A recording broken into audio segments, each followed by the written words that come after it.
ГСП онлайн. Городские новости сейчас.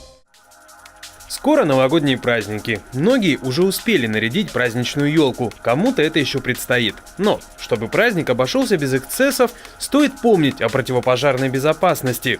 У каждого дома свои традиции, но от чего стоит воздержаться, кабы не было беды.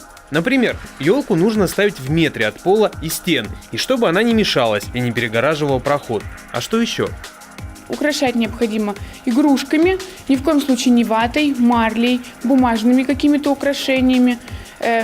Гирлянду, которую мы вешаем на свою елку, она должна быть сертифицирована, да, не должна перегреваться, должна быть цельная изоляция. Да, то есть обязательно обращайте на электроприборы. Когда мы уходим, елку в включенном состоянии, да, ее гирлянду ни в коем случае не оставляем. К тому же для новогодней красавицы стоит воздержаться от легко воспламеняющихся предметов по типу блестящего дождика. Использовать свечи или ставить их без присмотра рядом с елкой тоже может быть опасно.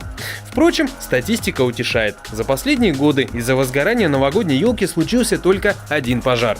Но все же будьте осторожны, не провоцируйте трагедию и радостного вам праздника!